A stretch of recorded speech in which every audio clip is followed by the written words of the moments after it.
el área de política de este 17 Congreso de la Fundación Blas Infante, dedicado con el título de Andalucismo hoy. Como en las sesiones anteriores, y en este caso me toca a mí desarrollar la ponencia inicial y luego pasaremos inmediatamente a la mesa redonda bueno, tiene también el título significativo de factores catalizadores y factores de bloqueo del andalucismo político, donde intervendrán Rubén Pérez Trujillano, Manuel Ruiz y Manuel Medina. Luego los presentaré un poco más detenidamente. Anunciar que don Rubén Pérez Trujillano a última hora no puede estar entre nosotros porque ayer murió su maestro y gran amigo, por otra parte, de la Universidad de Sevilla, Bartolomé Clavero, y su entierro es esta tarde. Y él, bueno, muy apurado, anoche me escribió diciendo que claro que quería estar en el entierro de su maestro y tal, y que luego, bueno, pues claro, no le da lugar a estar más tarde, así que lo que haré es que el resumen de su intervención lo leeré yo y tendrán tanto Manolo Ruiz como Manolo Medina un poco más tiempo, de los 20 minutos pasará a media hora su tiempo disponible. Bien, entonces, sin más cuestiones, yo he titulado mi intervención de forma significativa o un tanto, no sé si para algunos provocativa, no lo sé, con una interrogación. ¿Andalucismo o andalucismos? Pasado y presente. Bien. Andalucía o es una nación o es una región. El dilema que plantea el principio de las nacionalidades es terminante. O nación o elemento integrante de una nación. El ser referido a los pueblos es la nación. Si acaso deja margen para referir a un subser, a una entidad secundaria que se denomina región. Según el principio de las nacionalidades, Andalucía es una nación. Estas son palabras de Blas Infante, escritas en los años 20 y digamos que está dentro de su libro que estuvo inédito durante mucho tiempo, hasta 1984, Fundamentos de Andalucía. Por si hubiera alguna duda, en el número 13 de la revista Andalucía, órgano del Centro Andaluz, que Infante creó junto con sus compañeros, en junio de 1917, o antes,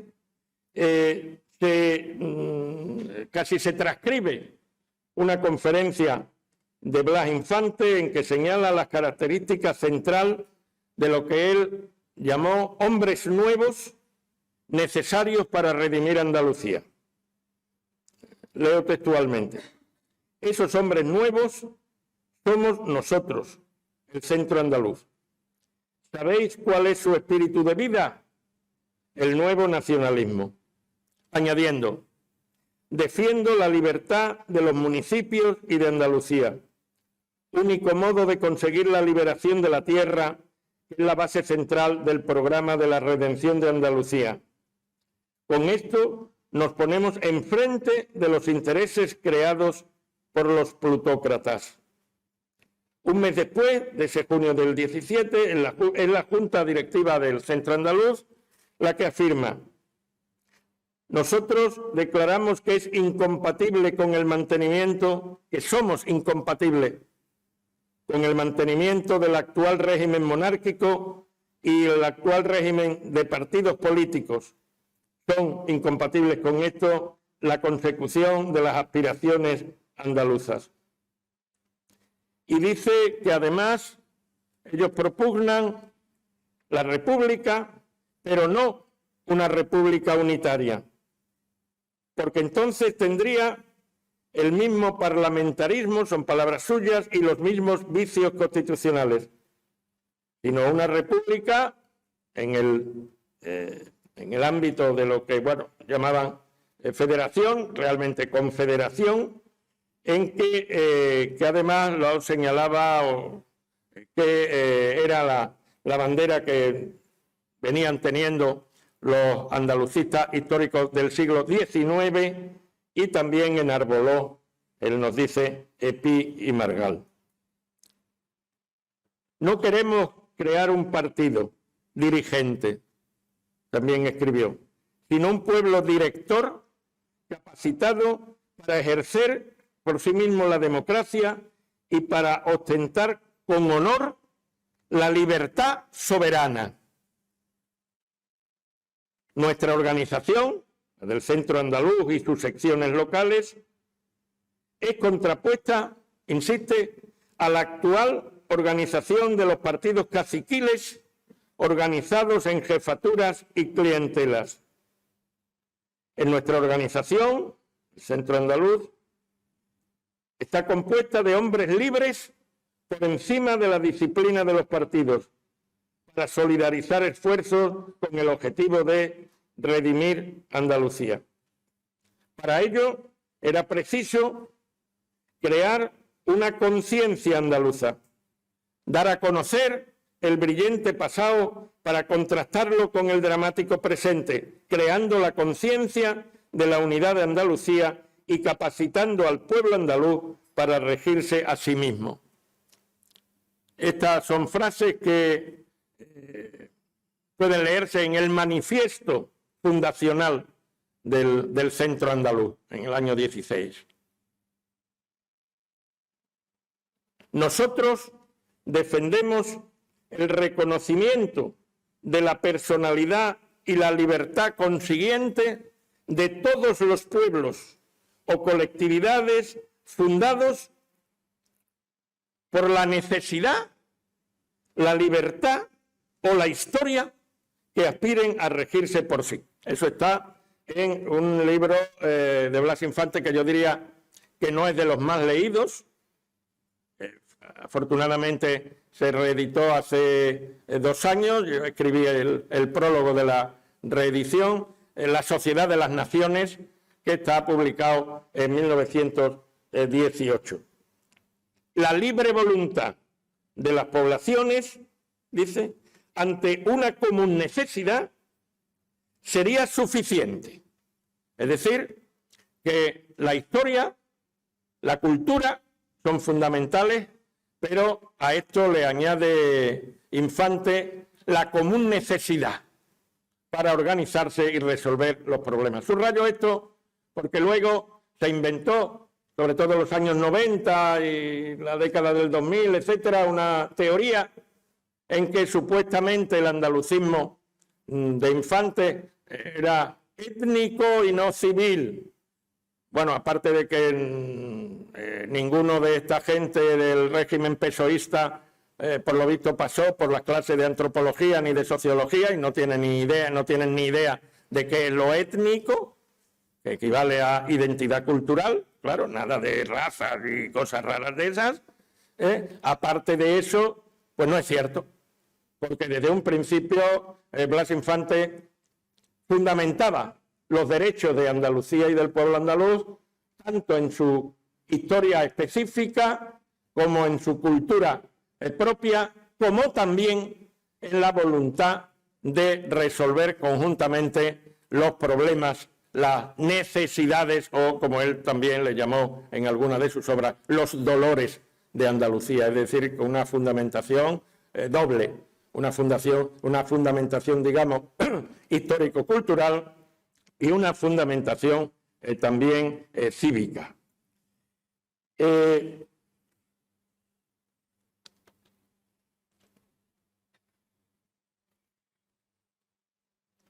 Claro, para esta obra, para cumplir el ideal, como él repitió varias veces, y a mí esa frase que voy a decir de Blas Infante, que está en Ideal Andaluz, es decir, en su primera obra, es la que está escrita en la base del monumento a su memoria en el lugar donde fue asesinado en agosto del 36. Allí se puede leer, en letras además bastante grandes. Por lo visto, incluso algunos de los que van alguna que otra vez allí no lo leen. Es Andalucía debe cumplir un ideal como realidad distinta y completa, como unidad espiritual viva, consciente y libre. Bueno, yo diría que en esa frase se resume en gran medida, se sintetiza en gran medida las bases del andalucismo infantiano. Andalucía es una realidad diferente y completa. Claro, la primera frase que yo he leído, Fundamento de Andalucía, en que define Andalucía como nación y no como región, refiere a eso. Una realidad completa. Su ser no está dentro de ninguna otra realidad.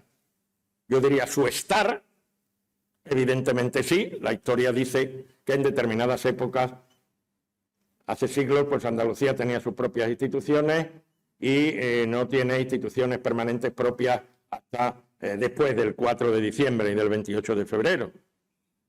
Pero realidad completa. Bueno, en esto evidentemente seguía también Blas Infante la tradición decimonónica de los republicanos federales, confederales, ¿verdad? Como sabemos, el proyecto de constitución de Andalucía, conocida como la Constitución de Antequera, que define Andalucía como autónoma y soberana, que no recibe su poder, hay que continuar en esto, el artículo S1 del proyecto de Constitución andaluza de Antequera, que no recibe su poder sino de instancias internas de Andalucía. En aquel momento se llamaban cantones, ahora podríamos decir comarcas, municipios. De abajo a arriba. No recibe, digamos, la legitimación de las instituciones políticas de Andalucía, no están en ninguna instancia superior a Andalucía que otorgue competencias, etcétera, etcétera, sino que está en la propia realidad, diríamos, nacional de Andalucía, que la hace ser esa realidad distinta y completa a la que se refería Infante.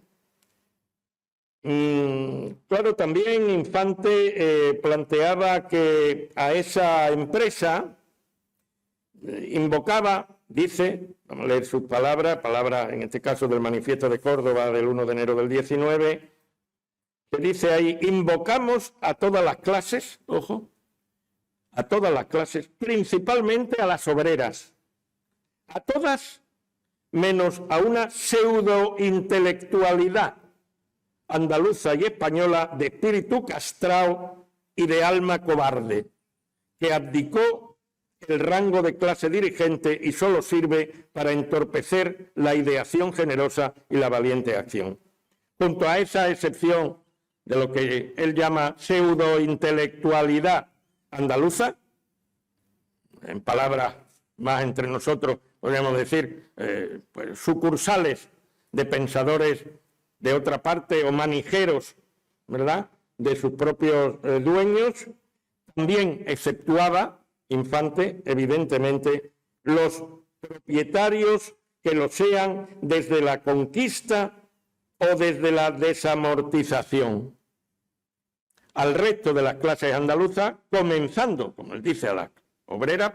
¿Por qué? Por eso, porque, bueno, en su época, si utilizáramos, que claro, no se podía en aquel momento porque todavía no se había escrito, a Gramsci, por ejemplo, pues la clase nacional andaluza en tiempos de Blas Infante y de los andalucistas históricos era la clase jornalera del campo.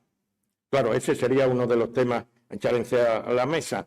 Si utilizamos, queremos seguir utilizando esa categoría, ¿cuál es la clase o clases nacionales actuales de Andalucía? Es decir, en términos gramscianos, aquella clase o conjunto de clases cuyos intereses se identifican con los intereses de la colectividad de la nación en su conjunto.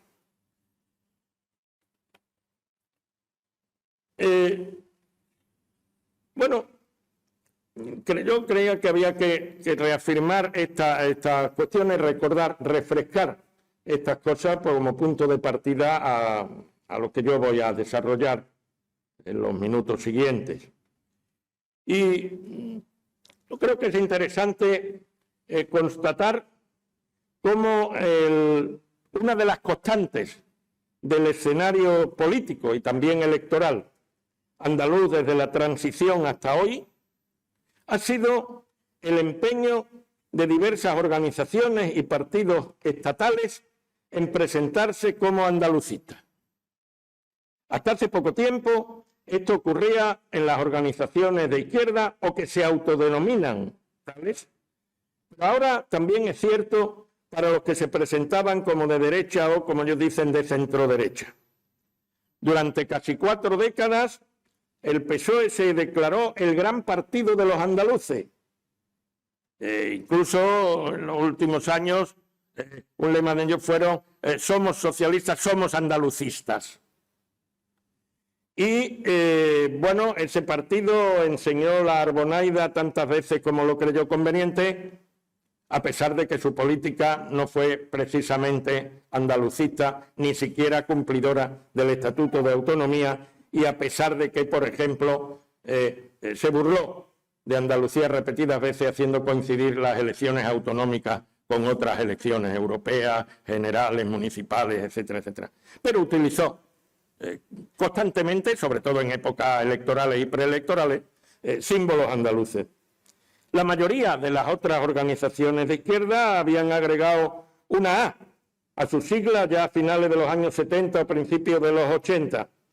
Y ahora el partido que gobierna la Junta de Andalucía, gran novedad, hace ondear algunas verdiblancas junto a las banderas borbónicas en sus actos electorales. Suena nuestro himno en algunos de sus congresos y el presidente de la Junta se declara andalucista y aparece en la noche electoral con una verde y blanca en las manos, como vimos por televisión. Durante unos años, agregar el andalucismo a otros atributos, bueno, también en los últimos tiempos muchos partidos agregan como casi una jaculatoria, ¿no? Como lo de Ave María Purísima sin pecado concebida, pues agregan andalucista, feminista, ecologista. Bueno, esto es muy significativo, ¿no? Esta jaculatoria. Y claro, pues, digamos, es obligado, por lo menos obligado a quienes nos dedicamos o tenemos la responsabilidad de analizar, digamos, la relación entre esas afirmaciones, ¿no? y la realidad. La realidad tanto teórica en programas, etcétera, como sobre todo práctica. Durante unos años, digo, agregar el andalucismo a otros atributos podía explicarse porque en las contiendas electorales hubo un partido que sí era exclusivamente andaluz, al que más allá de sus aciertos y de sus múltiples errores, diríamos, había que despojar de la exclusividad del uso de la batería simbólica andalucista para reducir su terreno electoral.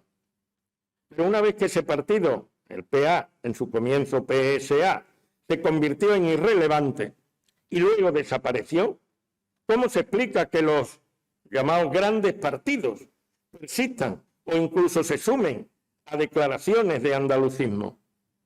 Bueno, yo creo que ayer en la propia inauguración de este congreso, el director del Centra nos dio una pista, ¿no? Más del 80%, él decía, de la población andaluza se declara orgullosa de sentirse andaluza.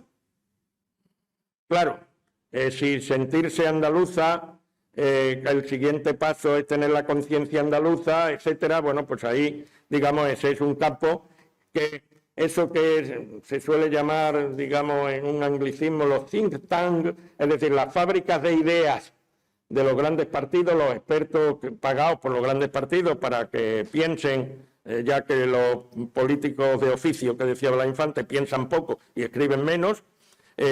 Por ello, pues bueno, claro, sin duda el asesoramiento de cualquier partido político que funcione en Andalucía a excepción de la ultraderecha, esto pues allá ellos y ahí se queden, pues le viene bien declararse andalucista, como le viene bien también declararse feminista o ecologista. Después a veces están los calificativos, los apellidos, ¿no? No, sí, pero no vayáis a creer, para su parroquia correspondiente, que se pasan por otro lado, etcétera, etcétera. Bueno, un objetivo es tratar, sin duda, de evitar que el campo del andalucismo pueda ser ocupado por alguna organización andaluza que no sea una sucursal o una franquicia de partidos estatales. En cualquier caso, y a pesar de quienes vienen repitiendo desde hace muchos años que la conciencia o incluso el sentimiento andalucista no existe o está en baja, yo creo que debíamos de valorar lo que sí valoran los expertos, los analistas, etcétera, de esos grandes partidos. Y es que el andalucismo, sobre todo a un primer nivel, diríamos, al nivel de sentimiento, sigue muy vivo en contra de lo que puede aparentarse y en contra sobre todo de los resultados que da un error básico, que es confundir, digamos, la autodefinición de la gente con su voto y confundir el andalucismo o cualquier otra ideología con los resultados electorales. Confundir, hacer equivalente sin más lo electoral con lo político. Lo político es mucho más amplio, evidentemente lo electoral está dentro del campo de lo político, pero de ninguna manera se entiende una realidad exclusivamente en base a resultados electorales, que tienen muchos componentes, ¿verdad?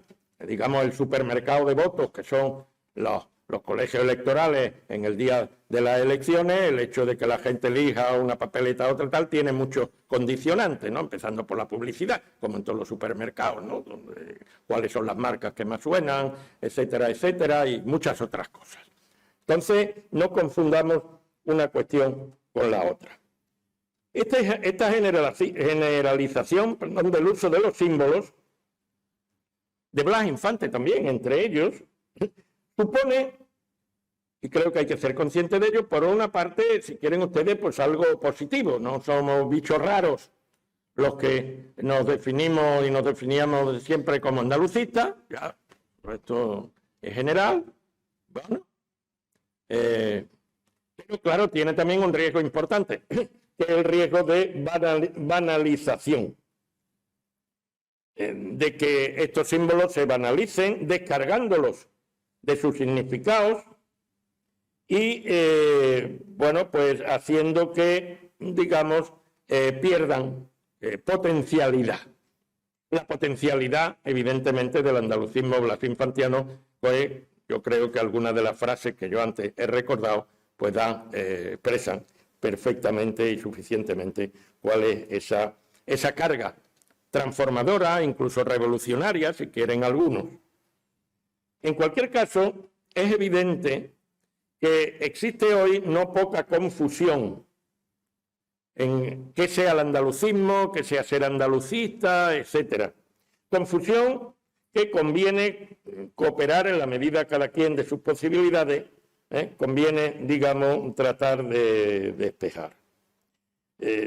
Podríamos hacernos en este momento algunas preguntas para aflorar las vías de respuesta y también las contradicciones que parecen o pueden parecer evidentes. Por ejemplo, ¿cómo es que esos que se declaran andalucistas nunca utilizan la definición, no ya la de Blas Infante y los andalucistas históricos, sino tampoco la que figura en el propio estatuto, que dice que Andalucía es una nacionalidad? ¿Por qué siempre se refieren a ella como región, como territorio o todo lo más, como comunidad? ¿Qué piensan o sienten algunos cuando cantan, o al menos escuchan, lo de andaluces levantados, pedir tierra y libertad? Un grito de rebeldía que pronunciar hoy parte de la base de que no somos libres y de que nuestra tierra ha sido expropiada.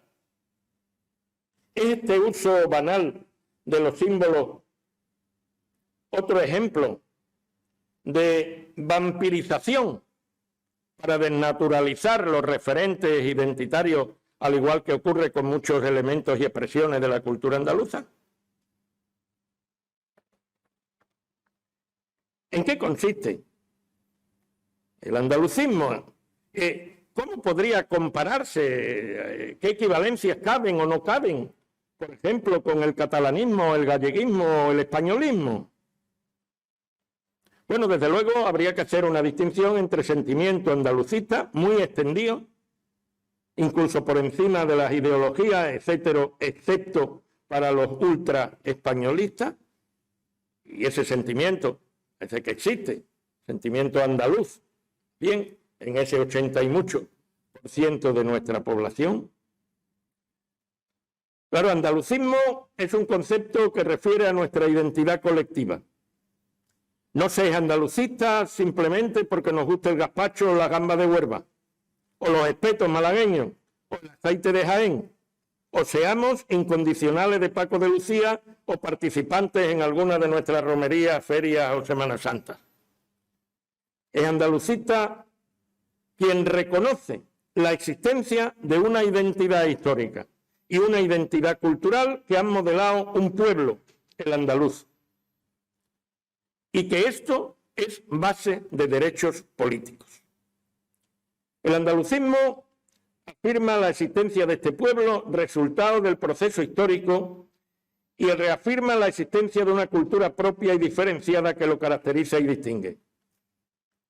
Si no existe este reconocimiento consciente de nuestra identidad colectiva como pueblo, considero que no hay andalucismo, aunque podamos desarrollar prácticas y expresiones de la cultura andaluza.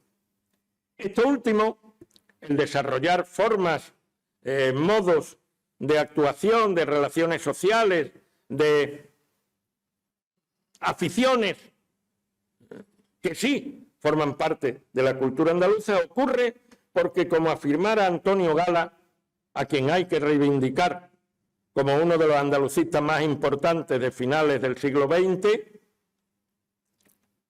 la cultura se adquiere por vía láctea. Una frase preciosa. Y claro, mucha gente pues tiene elementos de la cultura andaluza, incluso si niega la existencia de la cultura andaluza. Es un error hacer equivalente sin más sentimiento andaluz con andalucismo. Lo primero es que algo casi instintivo que puede ser neutralizado con no demasiada dificultad por el supremacismo actual de la globalización etnocida y del nacionalismo de Estado español. O puede también conducir a una estéril autocomplacencia. Repito, para ser andalucista hay que asumir que somos un pueblo y colaborar, trabajar por activar la conciencia de nuestra gente de que nuestros problemas no son individuales o familiares o de nuestros barrios o de nuestras profesiones solo, sino que son de Andalucía como colectivo. Que aquí presentan una serie de características y un nivel de gravedad,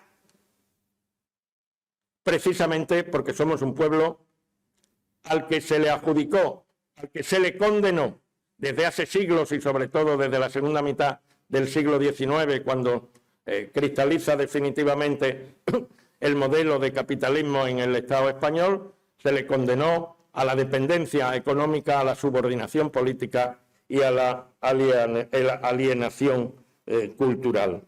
Es decir, se le condenó a ser una colonia interna. Lo de la colonia interna ni me lo he inventado yo, ni es un invento de ahora.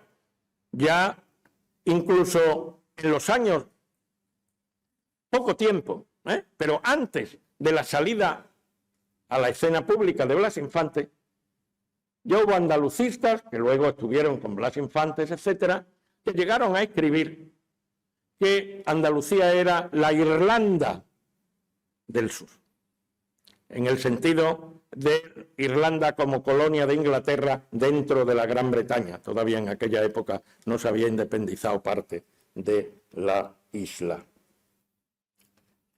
Desde luego, yo soy contrario a que nadie se crea con autoridad para conceder o negar carnet de andalucismo, evidentemente. Nadie puede pretender ese monopolio, o no debería pretender ese monopolio, pero considero que es obligado tratar de clarificar conceptos y apuntar un cierto método para que cada quien sea capaz de distinguir el grano de la paja y no dejarse engañar. ¿Cuántas veces se ha invocado el nombre de Blas Infante en vano? ¿Cuántas veces nuestra bandera se utiliza como parapeto o como simple decorado para intereses colectivos o personales que no son las de este pueblo? ¿Cómo? Otra pregunta. ¿Compatibilizan su afirmado andalucismo con el incumplimiento del mandato estatutario, artículo 12, de profundizar en la identidad histórica y en la identidad cultural del pueblo andaluz y de difundirla en los centros escolares, en los medios de comunicación y a través del fomento de la investigación y de nuestras expresiones artísticas? ¿Reconocen al pueblo andaluz como sujeto político central o, de hecho, Andalucía es solo un territorio donde hay gente que, sobre todo, tiene votos para las elecciones, básicamente para gobernar desde Madrid? Ampliando las preguntas, ¿el andalucismo, su propia naturaleza, es de izquierda o puede haber un andalucismo de derecha? ¿Podría definirse un andalucismo auténtico respecto al cual todos los otros andalucismos serían impostados? Si fuera así, ¿con qué criterios podríamos distinguir el primero de los otros sin caer en sectarismo? Y seguiríamos preguntándonos, ¿es posible practicar andalucismo en organizaciones cuyo centro de decisión no sea andaluz y que no reconocen al pueblo andaluz su derecho a resolver por sí? Esta mañana el profesor Delgado lo subrayaba, algunas palabras de los andalucistas históricos, que queremos para nosotros todos los problemas, para resolverlos por nosotros mismos. Responden a esto muchos de los que se llaman o se declaran andalucistas. Basta con que otra pregunta, basta con que una organización o partido sea exclusivamente andaluz para que, más allá de su autodefinición, debamos considerarlos andalucistas. Bueno, el tiempo de que disponemos aquí no es posible en este rato responder a todas estas cuestiones, pero yo creo que lo principal para hallar respuestas es hacer las preguntas adecuadas. Yo pongo encima de la mesa esa batería de preguntas. Yo creo que habría que analizar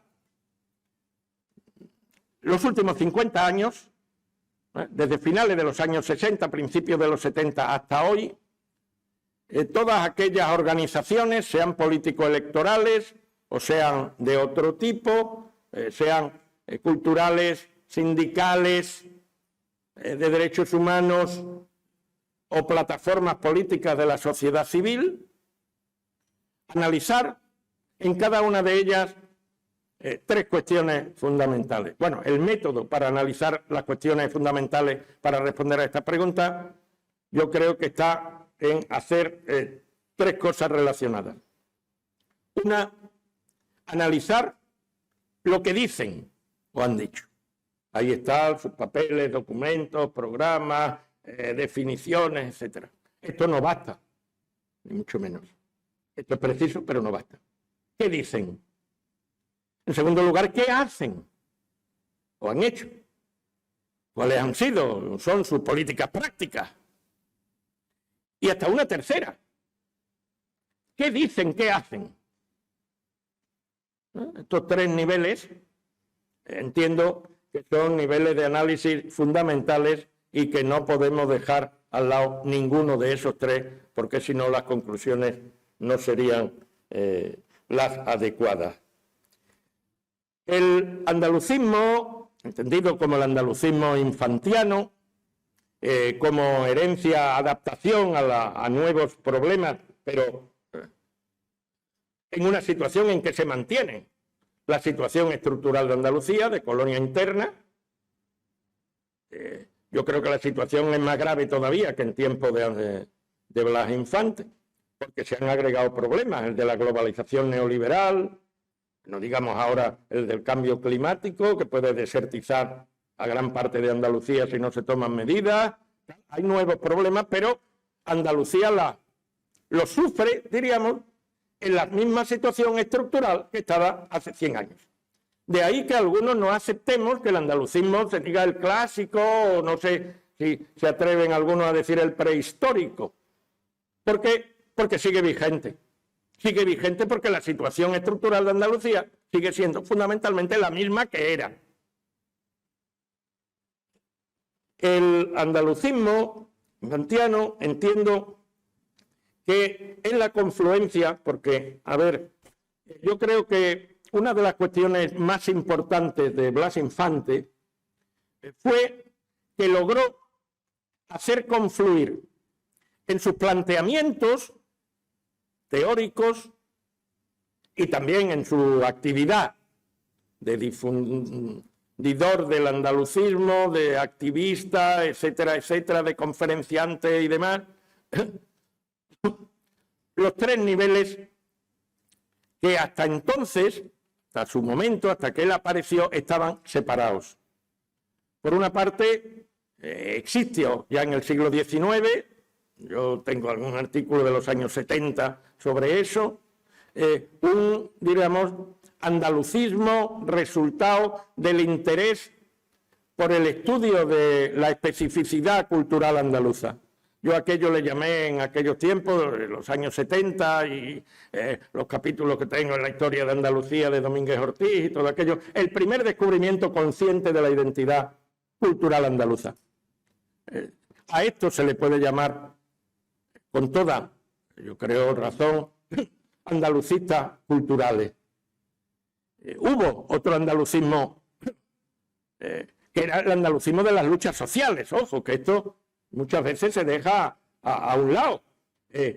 Bueno, cuando Díaz del Moral, en su muy citado y poquísimo leído prólogo, que es espléndido, muy pocas páginas, de su libro sobre la historia de las agitaciones campesinas andaluzas, básicamente de la campiña cordobesa, publicado poco después de lo que él llamó trienio bolchevista, que no bolchevique, Díaz del Moral se preguntaba qué tenían de especial, de qué, decía casi de qué madera son esos hombres, se refería a los jornaleros del campo y a los pequeños campesinos andaluces, que tan gallardamente se batían.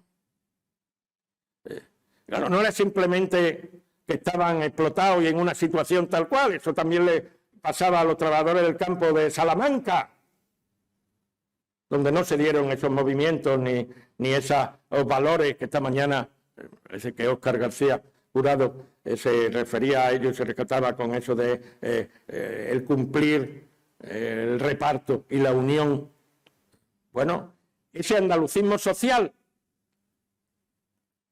cuyos agentes, la mayoría no tenían, y luego ha seguido pasando por influencia de otras ideologías, no tenían siquiera, o en la mayoría de los casos, la conciencia de que estaban practicando andalucismo en el ámbito de lo social.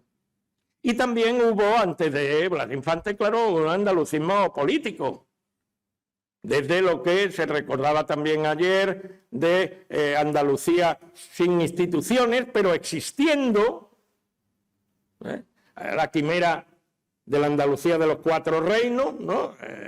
Sevilla, Córdoba, en Granada, pero sin instituciones, pero que en momentos determinados, por ejemplo en el siglo XIX y aquí en Andújar, pues se forma en el 35 lo de la Junta Suprema de Andalucía. O cuestiones posteriores como la declaración del Cantón Andaluz, no solamente de los locales o provinciales. O, claro, lo que ya antes yo me referí, el proyecto de Constitución para Andalucía, para los municipios andaluces y para los cantones, hoy diríamos comarcas o áreas metropolitanas y tal, porque eran 3 proyectos también para ir de abajo hacia arriba, no solamente un proyecto de Andalucía, era la construcción de Andalucía de abajo arriba, que era justamente el planteamiento que tomó Blas Infante, que utilizaba una palabra griega antigua, lo de Andalucía como anfictionado de pueblos, ¿no? ¿Qué quiere decir eso? Pues que era a partir de los municipios como se modelaba, se creaba las instituciones políticas de Andalucía, de las que recibía Andalucía su legitimidad, manteniendo abierta a su vez a Andalucía la posibilidad, sin rehusar a su soberanía, de confederarse con otros pueblos, formando, bueno, él mismo decía veces los Estados Unidos de Iberia o la Confederación Ibérica o tal, o no, si eran el centralismo no podría, digamos, doblegarse, y entonces también habló Blas Infante del Estado Libre o de la República Andaluza, confederalismo. El soberanismo de Blas Infante es fundamentalmente confederal. Defensa de la soberanía de las personas, de los municipios. Esto es conocer a fondo Andalucía, porque, miren, se ha considerado, y todavía la mayoría de la gente considera un obstáculo para la creación de Andalucía, el fuerte sentimiento local que tiene la gente en Andalucía.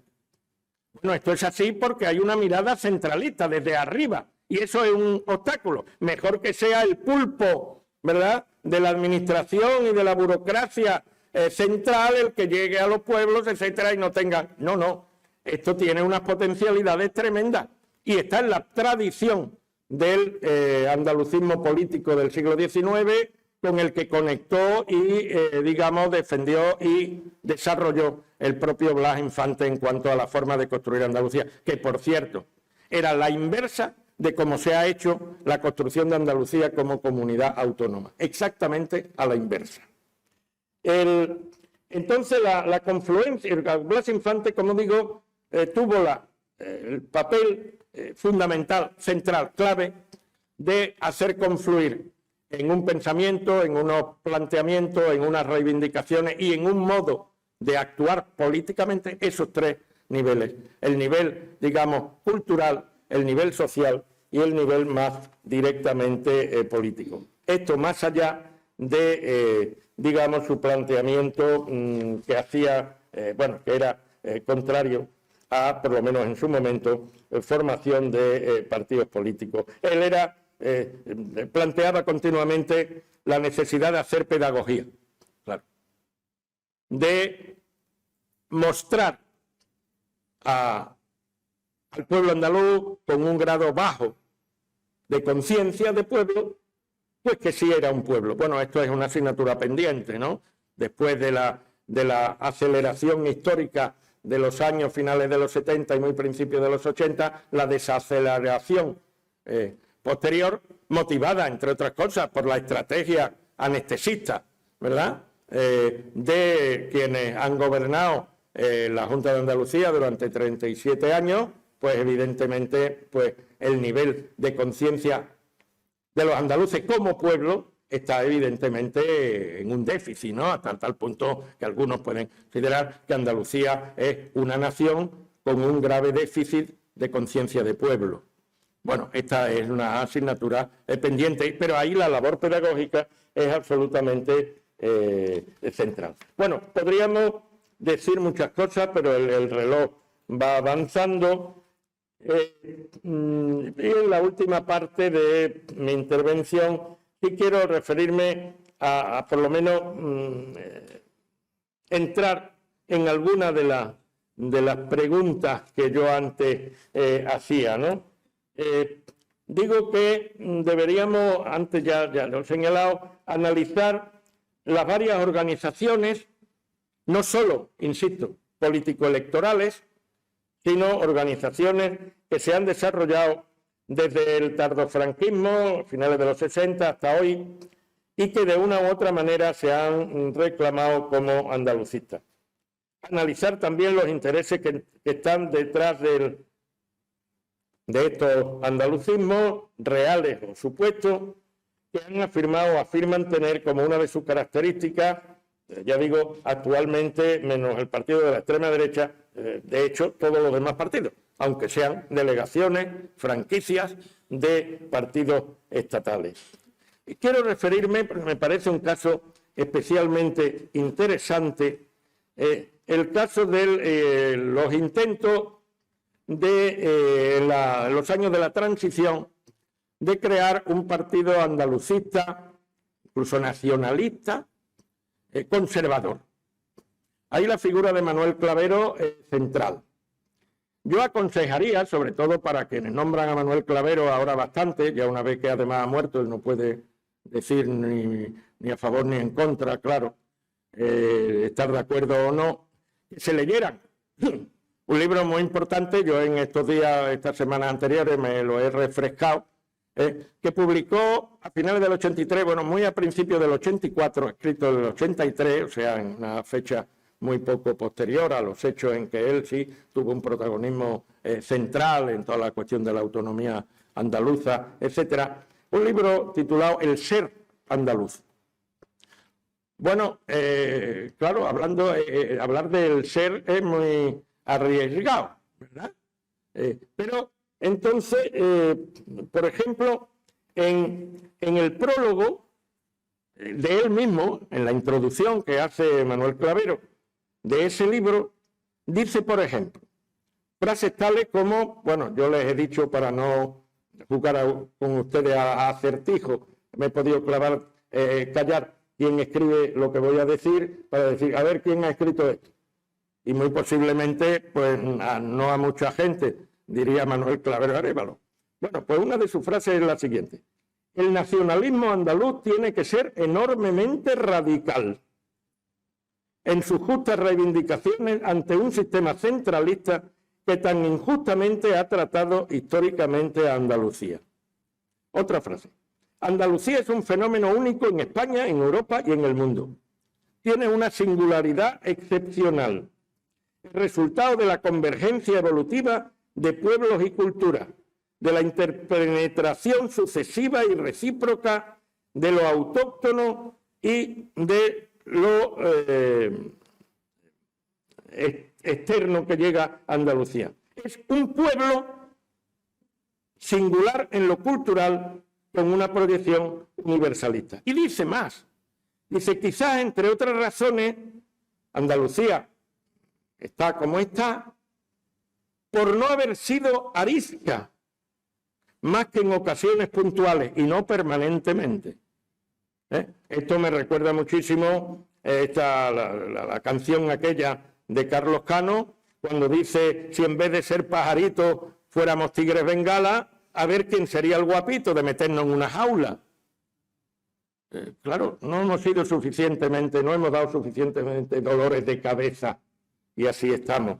Bueno, claro, Manuel Clavero, con el que yo personalmente pues, tuve encuentros y desencuentros desde los tiempos de la universidad, que fue rector los últimos años del franquismo, pero tengo que también decir que en alguna ocasión que yo fui detenido y tal, pues fue a la Gavidia a visitarme o a tratar de mediar. Y bueno, después encuentros también como compañero en el patronato de la Fundación Blas Infante hasta su muerte o su retirada por cuestiones de salud antes de morir, ya digo, acuerdos y desacuerdos, pero bueno, es una figura que ya en el año 76 creó un partido exclusivamente andaluz, el Partido Social Liberal Andaluz, que se declaraba autonomista y que se presentó, bueno, ante las elecciones muy rápidamente, de hecho es que no se mantuvo y se disolvió dentro de la coalición primero y partido luego de la Unión de Centro Democrática de Suárez. Él en ese libro recuerda que de ese partido, de su ámbito, salieron 6 diputados y 2 senadores. Lo que ocurre es que, claro, muy rápidamente, pues todo eso se disolvió en el magma de ese heterogéneo partido, pero partido único y estatal y estatalista de la UCD, que se comportó, como sabemos, con respecto al referéndum de autonomía. Pero claro, después de su dimisión, yo creo valiente, evidentemente, de ministro de la UCD, ya no era de ministro para las regiones, sino era de cultura, cuando la UCD traicionó los acuerdos para, digamos, que Andalucía tuviera autonomía por la vía rápida y de mayores competencias, aquella famosa, recuerden, del 151, a principios del 81, en el aniversario justamente del primer 28F, se celebró un congreso constituyente de un partido al que denominaron Unidad Andaluza, que era un partido que se declaraba autonomista, andalucista, también decía no marxista, no fuera a malentenderse la cuestión, que se sitúa sin ambaje en el nacionalismo andaluz con, evidentemente, digamos, la limitación de que Andalucía por sí, etcétera, pero, bueno, sin discutir el tema de Andalucía, de su relación con el Estado. Pero incluso en eso, Clavero dice en su libro, hoy por hoy, parece que los andaluces no están dispuestos o quieren hoy por hoy. Es decir, que ni siquiera en eso hacía afirmaciones de las que luego algunos pues le hacen decir y, bueno, en vida incluso él, por prudencia o por lo que fuera, pues se cayó, ¿no? ¿Qué ocurrió estas 2 veces, sobre todo esta segunda? Que claro está, ¿a quién le puede interesar que el pueblo andaluz decida por sí, viva por sí, no subordinado a la partitocracia estatal? Bueno, claro, no tuvo apoyos ninguno, incluso gente que sí le prometieron tal o le prometieron apoyo económico, etcétera, que el partido fue efímero, duró unos cuantos meses nada más y se tuvo que disolver.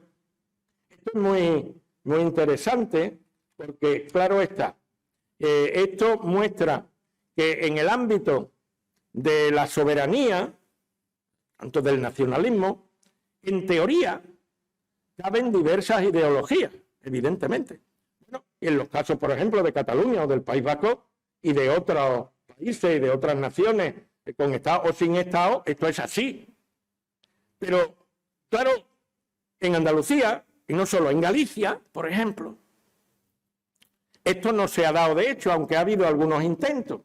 Bueno, el propio Pimentel en 2003 creó un foro pues, diciendo explícitamente que era para crear un partido, él decía de centro, etcétera, bueno, pues moderado, conservador y tal. Todo esto no ha tenido, digamos, continuidad ninguna y ha sido frustrado. Y es que, claro está, no hay sector social en esa clave ideológico-política a los que les interese, digamos, ningún instrumento, sea más o menos conservador o tal, pero en el ámbito de la soberanía andaluza o por lo menos de la consideración de Andalucía como pueblo. Claro, no es el caso, no estoy, calificando ni definiendo a personas, ni a la sinceridad o la buena fe de esas personas que he nombrado, que además como las conozco a las dos, pues me consta que sí. Es que no había base para construir eso. Porque claro, en las colonias, los que tienen poder en nombre de las metrópolis, los manijeros de los que mandan en la metrópoli, los delegados de la metrópoli, etcétera, pues evidentemente no están interesados en formar ningún tipo de instrumento, digamos, de avance en la competencia, de avance hacia la soberanía de un pueblo. Bueno, podríamos y deberíamos, pero no voy a hacerlo. Tengo aquí muchos papeles y tal. Lo mismo me animo y escribo algo más amplio y todo eso, de otros intentos desde otras, digamos, lugares políticos, ¿no? No voy a entrar, están teniendo luego también aquí a Manolo Ruiz, que ha trabajado mucho en eso, de las relaciones en los años de la transición y siguientes entre, bueno, el entonces Partido Andalucista y, bueno, creo que el título, él dice el socialismo, no, yo digo el pesoísmo, porque a mí la palabra socialismo me causa respeto, ¿verdad?, independientemente de la posición que se pueda tener sobre eso.